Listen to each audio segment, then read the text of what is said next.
이 이야기는 동거를 하고 있던 1년차 커플의 사연입니다. 자기야. 응?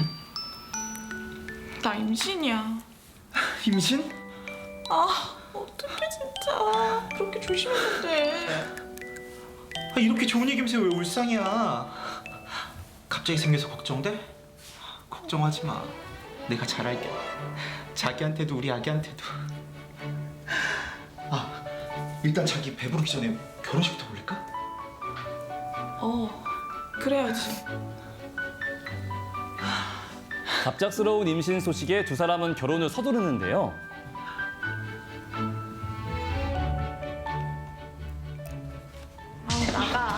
나가라고. 자기야 왜 그래? 우리 아이도 있잖아. 무슨 일이죠? 일이에요? 자기? 누가 당신 자기야? 난 애기 낳기 싫다고 했고 결혼도 싫다고 했어. 거기다가 당신 직장도 이제 없는데 내가 당신이랑 무슨 미래를 계획해? 이 애는 내가 낳기 싫은데 당신 때문에 낳은 아이니까 그냥 당신이 알아서 잘 키워봐. 자기야. 코로나가 아니었어도. 미안해 아가. 아이까지 낳은 상황에서 갑자기 쫓겨나게 된 순환. 대체 이들에게 무슨 일이 있었던 걸까요? 갑자기 왜 자기가 낳은 아이잖아요. 그러니까요.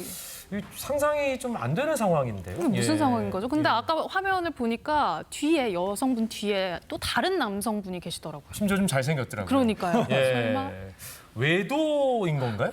아니 근데 설마? 예. 그렇다고 하더라도 자기가 낳은 아이까지 어떻게 내쫓을 수 있는지 전혀 이해가 안 되는데요. 변호사님 이게 대체 어떻게 된 일인가요? 이 한미모 씨와 김순환 씨가 1년 정도 동거를 했어요. 근데 이제 아이가 생겼습니다. 그래서 결혼을 하려고 했는데 이제 코로나 사태가 발생하면서 이제 결혼이 미뤄지게 된 거예요. 설상가상으로 이 남편 김순환 씨가 이제 실직까지 하게 된 그런 사건이었습니다. 아, 그러니까 아기 아빠가 갑자기 이제 싫어진 거네요. 그렇죠. 예. 네. 그래서 이제 한미모 씨가 예전 첫사랑인 허바람 씨를 우연히 만나게 된 거예요. 야, 이름 봐라. 허바람. 그 내연 관계가 시작이 됐는데, 네. 근데 이 남자는 이 여자가 아이가 있지만 그래도 아이만 키우지가 않으면 너랑 계속 만나겠다. 이렇게 해서 두 사람의 내연 관계는 지속이 됐고요. 결국에는 한미모 씨와 이 김순환 씨는 아이를 출산한 후에 파혼을 받게 되었습니다. 아, 김순환 씨 정말 이름 그대로 순환을 지금 순환이네요. 겪고 있는데 맞아요. 이 분이 법적으로 도움받을 수 있는 게 있습니까? 김순환 씨가 너무 억울해가지고 이제 자신의 이제 그 여자인 한미모 씨와 또 남자인 이 허바람 씨에게 위자료와 양육비를 청구하려고 하는데 네. 과연 위자료와 양육비를 받을 수가 있을까요? 결혼을 약속하고 아이까지 있지만 법적으로 혼인 관계 아니잖아요. 네. 이게 왠지 문제가 좀 될 것 같은데 박지원 아나운서는 그런가요? 아니 그런데 또 두 사람이 1년 정도 네. 동거를 했다고 하잖아요. 사실혼 관계면 또 인정이 될 수도 있을 것 나보다 같아요. 더 전문가네. 아닌가요? 어떻게 김성근 되나요? 아나운서가 왠지 이쪽 분야는 좀 잘 알 것 같거든요. 아 정말요? 아니, 일단 굉장히 지금 화가 나 있는 상태고요. 네, 줘야죠. 받아야죠. 어디 지금 저렇게 하면 안 되죠. 게다가 우리 순환 씨는 아이까지 있는데 직장도 잃었고 아이도 키워야 되잖아요. 변호사님 받을 수 있는 거죠? 위자료를 김순환 씨가 받을 수 있다. 네. 받을 수 있어야 돼요. 네. 박지원 아나운서 맞았어요. 받을 수가 있습니다. 예. 받을 수 있다. 자, 이건 이제 사실혼이라고 하는데 네. 혼인 신고는 이제 안 했고 결혼식만 한 경우가 있거든요. 그 경우는 사실혼이라고 해요. 그리고 이제 결혼식을 안 했지만 결혼의 의사가 있고 실제로 부부처럼 생활을 한 경우에도 사실혼이 인정이 되거든요. 근데 이제 사실혼 같은 경우에도 위자료와 재산분할 양육비를 받을 수가 있는데 상대방이 임의적으로 지급을 하지 않을 경우에는 부득이 재판을 해야 됩니다. 근데 재판장에 가면 남자들이 대부분 위자료 주기 싫어가지고 이렇게 얘기를 해요. 어떡해요? 판사님 저희는 부부가 아니고요. 단순 동거나 연인 사이입니다. 그렇게 주장하면 위자료 안 줄 수가 있거든요. 자, 그래서 반드시 증거가 필요한데요. 네. 자, 사실혼, 부부로 인정받을 수 있는 증거가 뭐가 있을까요? 부부와 연인의 차이점. 아기? 예. 일단 뭐 아기가 있었으니까. 예, 네. 그렇죠. 예. 아이도 있어야 되고, 그다음에 또 결혼식을 한 사진이라든지 아니면 양가의 경조사를 참석을 해야 돼요. 그 사진을 찍고 또 호칭이 경조사. 중요합니다. 연인끼리는 뭐라고 부르죠? 뭐 오빠야, 자기야 그렇게 부르잖아요. 근데 부부끼리는 여보, 당신이라고 부르잖아요. 그걸 녹음하면 돼요.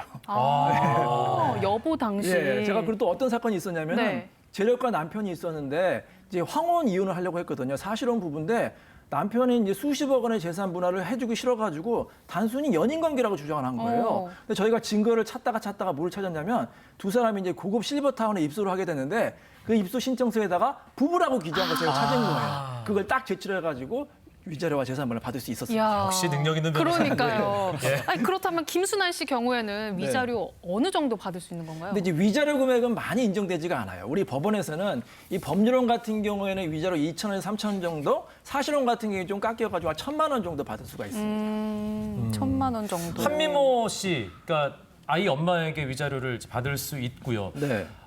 그 여자와 바람이 난 네. 예, 허바람 씨에게도 네. 위자료를 청구할 수 있는 보통 이런 사건 같은 경우는 배우자보다 저 제3자가 더 밉다, 좀 혼내달라 이런 경우가 많거든요. 예. 물론 그 사람에게 위자료 청구를 할 수가 있는데 다만 문제는 뭐냐면 그 사람이 몰랐다고 할 수가 있어요. 결혼한지 몰랐다. 그래서 그 사람이 기혼자인 것을 알고서 입증하면 위자료를 받을 수가 있습니다. 아, 또 알았다는 걸 입증을 해야 되는 거군요. 맞습니다.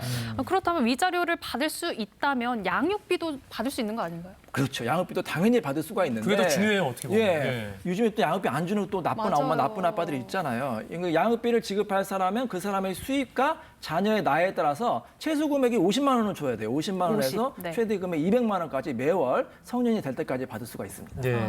그런데 김순환 씨의 순환이 여기서 끝난 게 아니라고 합니다. 김성근 아나운서 남은 이야기가 또 있다고요. 네, 도대체 김순환 씨의 순환은 어디까지 이어지는지 다시 한번 화면으로 만나보시죠.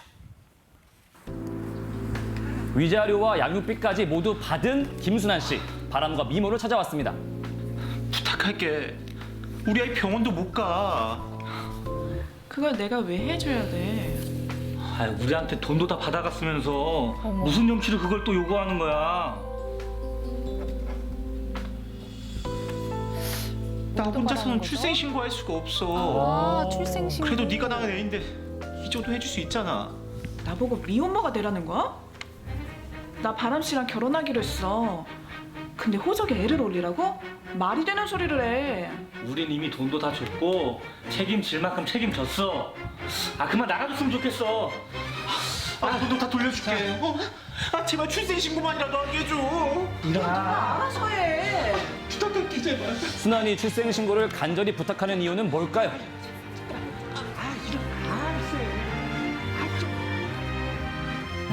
이번에는 출생신고가 문제가 됐습니다. 네. 아니, 출생신고 본인이 하지 않고 네. 왜 한미모에게 와서 부탁을 하는 거죠? 예전 법에는요, 원칙적으로 출생신고는 미혼모가 하게 돼 있어요. 엄마가. 미혼모. 미혼부 같은 경우 출생신고가 굉장히 어려웠습니다. 그래서 부탁을 하게 된 거죠. 아니 이거 남녀 평등에 위배되는 거 아닙니까? 그러니까요. 예? 왜 아빠는 안 돼요? 아빠도 부모 중에 한 사람이잖아요. 그러니까요. 예. 그렇지 않습니까? 아빠 김성근 아나운서. 그러니까요. 굉장히 행복한 결혼 생활을 하고 있는 제 입장에서는 지금 이 순환이 도저히 이해가 되지 않습니다. 제가 알기로는 엄마는 사실 아이를 낳았다는 기록만으로 엄마라는 게 증명이 돼서 출생신고가 가능하지만 아빠는 안 돼서 엄마가 할 수 있게 했다고 알고 있거든요. 그런데 2015년인가 법이 개정이 된 걸로 알고 있거든요. 그런데 왜 우리 순환 씨는 못하고 있는 거예요, 변호사님? 그 예전에 그 사랑이라는 아이가 있었는데 네. 이 미혼부가 이제 사랑이를 키우고 있었어요. 근데 엄마는 협조를 안 하고 그런데 출생 신고를 하려고 하는데 다 거부를 당하는 거예요. 소송을 하려고 하니까 소송을 무려 5개를 해야 된다고 합니다. 그래서 너무 힘들어가지고 이제 투쟁을 했거든요. 1인 시위도 하고. 그래서 2015년에 사랑이법이 통과돼서 미혼부도 이제 조금 간소하게 이제 출생신고를 할 수 있게 되었어요. 근데 아직도 절차가 굉장히 까다로웠거든요. 그래서 법에는 보면은 이 미혼부가 미혼모의 성명과 등록기준지 주민등록번호를 알 수 없는 경우만 알 수 있다고 되어 있는데, 아니 생각을 해보세요. 이 미혼모 자기랑 그래도 사귀고 아이까지 출산했는데 이름은 알잖아요. 그 네. 이름이 알면은 이 출생신고를 받아주지 않는 경우에 굉장히 답답한 경우였죠. 이게 무슨 상황인 거죠? 아이 엄마가 누군지 알면 출생신고를 못하고 못하고. 엄마가 누군지 모르면 할 수 몰라만. 있다는 예, 이게 무슨 그렇죠. 상황인 거죠, 지금? 자, 그래서 이제 소송을 해가지고 대법원 판결이 얼마 전에 났는데 대법원에서는 최초로 대한민국에서 출생한 아동은 태어난 즉시 출생 등록할 권리를 갖는다. 이 기본권을 인정을 해줬어요. 그래서 네. 앞으로 이 미혼부도 좀 더 간이한 절차로 출생 신고를 할 수 있게 되었습니다. 그렇다면 지금 뭐 화면 속에서 만났던 김순환 씨도 혼자서 출생신고를 할 수 있는 있습니다. 거군요.